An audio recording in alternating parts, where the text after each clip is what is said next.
welcome back to the Weekend Warriors Show Recap Podcast. I'm Ty from the Unemployed Architects. This week I have a few different shows to talk to you about. I had, just two. I had Kilkenny's Friday in Davenport, Iowa, and then I had Saturday night I played up in Michigan. So it was kind of I know I've been talking about this being a bad scheduling on my part pretty regularly, and, very true.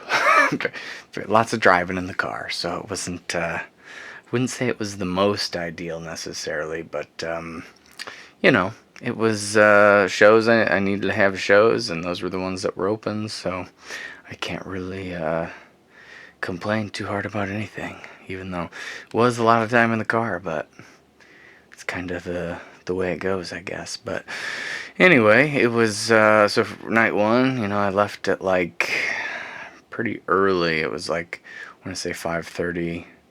I got there a little later than I was hoping. Usually I try to get to Davenport about 2 hours early, so that way, I have plenty of time to set up, because, I have to try a different sound setup every time I'm there, I guess. Always trying to crack the code. Would say that this was a time I did not. But, so I tried a different way of setting everything up. I played through my JBLs, but I just put my vocals through one, and then I put my guitar through the other, because I was having some issues the other night when I played, as I talked about, I played at the Roundabout in Normal, and so I was having some issues as far as it was compressing my instrument kind of funny, and I don't know, it was swelling, it would, every time I'd sing and play guitar, I felt like the mix would shrink down and lose a little volume, and I didn't want that to happen, because I usually go pretty loud at Kilkenny's. I don't know why. I think when I first started playing there, it was, the booker was it's a college bar, it's not very big, but you need to be pretty loud, because you ultimately want people kind of dancing and singing along and all that, so, and then I've played there in so many different setups, because it used to be I would play with Blair sometimes, I'd play with Lowe sometimes, I'd play with Dave sometimes I'd play with Lowe and Dave, or Blair and Dave, or, it was every different setup. Sometimes I'd play solo, used to be a 2-night show too, so I'd play Friday and Saturday, so it was kind of cool to be able to, mix it up a little. So it'd be maybe I'd play the first night solo, and then Blair would make the trip the second night, or vice versa, or pretty much any combination of that. But anyway, and I always feel like we were kind of loud, but the audience seemed to kind of like it that way.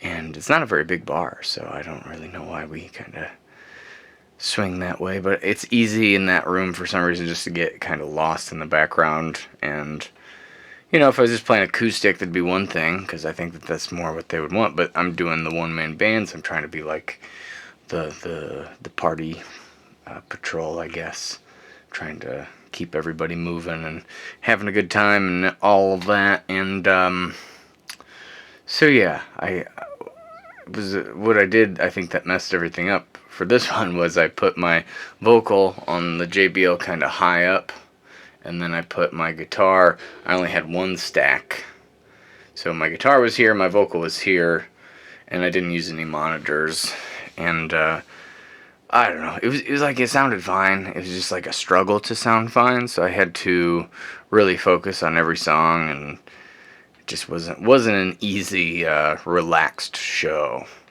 which, I don't know. I don't think I've had one there.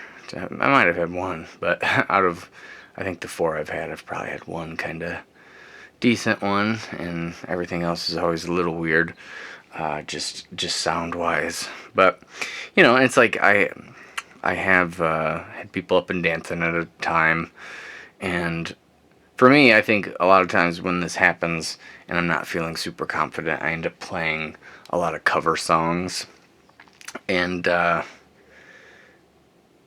because if the people there, if I'm not sounding great, at the very least they know the songs, they can sing along, maybe dance along a little bit. Harder to get people to do that with the originals, but there has been some times where I felt confident enough there to throw some extra ones in. But I mean, at the end of the night, there you're pretty much just playing covers because you're trying to. That's when people are finally up and moving, and if you can get them. So at least I got them this time. I think the last time I played there was just a flat crowd and maybe a flat performance on both fronts, but so at least, it was a step in the right direction. Got people up and moving. I did my medley like at the right time, and people were up and dancing. But it was just like so easily forgotten. It's such a weird thing because I'll have fun. They'll be dancing. I may not sound perfect, but I'm having a good time because people are having a good time. And then, you know, 3 songs later, I kind of lose them maybe for a song or two, and I'm like, well, this is a terrible night.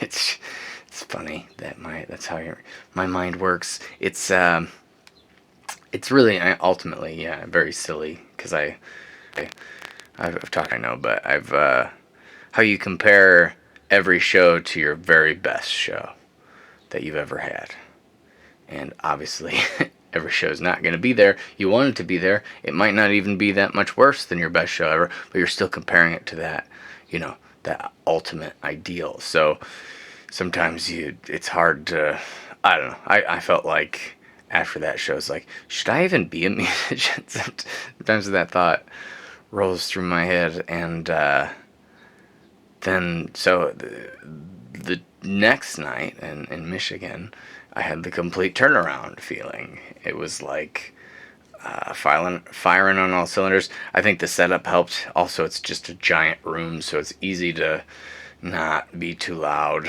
You can kind of, so I had both my JBLs. I did the sound the exact same way, except I kept my guitar and my vocal on the same level. So, with my JBL stacks, you got the 2 bass, and then the speaker, the big speaker up here, and you got the sub at the bottom. So, with the first night, I had 1 stack, and then the speaker for my guitar, and then my vocal had the 2 stack, and then the speaker and my guitar, or I'm sorry, just my vocal. And so this time I did them both at the same level, both at the second, had on top of 2 stacks. So, I don't know, in this big room, it just felt so easy. Like, it felt so easy to sound good. Very confident.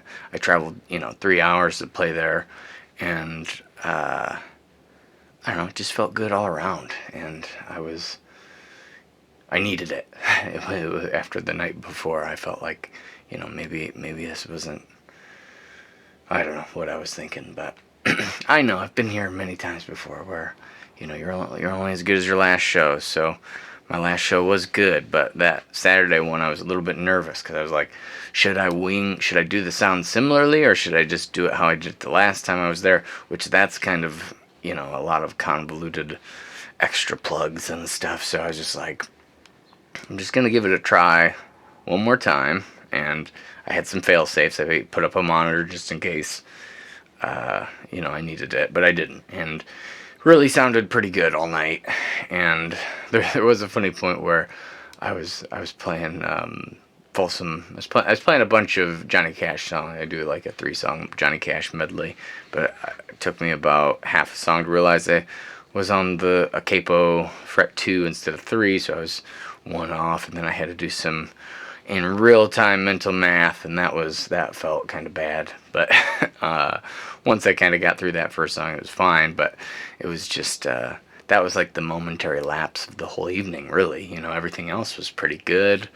It was a big dinner crowd there, so it's like people are just kind of sitting around eating and listening. And it took me probably 40 minutes to kind of win them over. Both these nights I did a stupid thing where I just didn't take a break the whole time, which is always a poor choice because then I get up at the end and I'm like in pain from sitting for so long on that stupid cajon. But even with the 2 cushions that I have, still can hurt at the end of a 3-hour set without stretching my legs. I mean, it doesn't take long to kind of work out, but anyway. yeah, that was the two shows. I stayed in an Airbnb on Saturday. It was a really nice spot, and we were hoping to go to the beach, but it just like that Sunday, but it just did not happen. It was 56 was the high that day for May 22nd, which is pretty wild. Wouldn't expect it, but Midwest weather. There's nothing, no expecting anything really. It never really sticks to any sort of pattern. But yeah, it was good. I had a couple friends stay with us a few nights this last week. We saw the Leah Marlene thing kind of get resolved. We were all disappointed about that because I was pretty confident she was going to win. She got third out of the three finalists. I mean, and that's still great. She's still going to do great things, but I do think that uh, she was the best singer out of all three of them. The other two were very country, and they were probably both better than me. I'm not saying anything like that. I mean, they were all great singers, but I just feel like the other two are a little bit more cookie cutter, kind of what you'd expect to win, I guess, on that show. I don't really follow the show that closely since I was like, maybe a freshman in high school or something, but it just seems like maybe their demographic, the people who generally watch that show, lean more that way because it seems that those artists kind of always do the best. But she did great. It was a little weird. She picked like a Bruce Springsteen because they all did Bruce Springsteen songs at the beginning, and she picked a weird B-side, deeper cut. I feel like the other two picked like two of the most iconic classic Bruce Springsteen songs. So just by comparison, I just feel like even though she sounded good, no matter who sings those other two songs, they're gonna be like really cool because they're just great songs. I feel like if she would have did like "Born in the USA" or something like that, probably would have had a better chance because they did the vote after that first section. She got to play an original, which was really cool, but I don't know. Anyway, so that was a little disappointed, but I was getting to that. We went to watch it Sunday at Lowe's old high school. Which I believe is Normal West, and yeah, so we watched it on a giant screen, and then the couple friends that were staying with us went as well. We were all pretty bummed that she got voted out right away. And then the other big news is the TV thing coming up this Saturday, or it's tomorrow. So I don't know. We'll see how it goes. I'm a little anxious about it. Excited that it'll be out for people to see. I'll be sharing that a lot. Some cool things. I think I'm going to be able to get a little EP out of it. So I talked to the people over there. They're going to be giving me, a copy of the kind of professionally mixed audio. So I might need to get it mastered, but I'll be able to put it on the streaming sites, and that'll be just having something new to be excited about. And it's live, so I mean, it'll sound really good for being live, I think. So I don't know. So I'm excited about that. But that's Saturday night. You can watch it in Pontiac, and then after that, or you can't watch it in Pontiac. I wish you could, but it'll air in Bloomington, Peoria, Galesburg. There's a couple other smaller areas, and I think if you have like the right provider, like I saw a DirecTV person in Lexington that could get it. I know a lot of people won't watch it live probably, but it'll be on the website after, and I'll be able to share it. And then I got the other one in July, so I don't know. Looking forward to getting that out. I worked on it so long ago, it's like almost like an afterthought at this point, but I've been trying to promote some stuff about it, but letting people know that they could watch it. It's kind of cool. Leon Bridges is Austin City Limits right after my performance, so I mean, I'm glad I'm before him and not after because he's awesome. But anyway, so yeah, that's pretty much it. Was a lot of driving this last week, and this week's not as bad, but I am going to St. Louis tonight, and it's just a shorter set with multiple groups, but we'll see what happens, I guess. Giddy up. I'll be in St. Louis tonight at Evangeline's Bistro. Tomorrow I'm at the 12 Bar in Peoria. And then Sunday we're doing a benefit called the Benjamin Bash, which is kind of a benefit for cancer research. And Kyle Yap will be at that one, so we're pretty excited to hopefully be able to watch him play for a while after we play. So yeah, that's pretty much it. As always, I appreciate anybody who takes time to listen, and I will talk to you next time. Have a good week. All right, bye.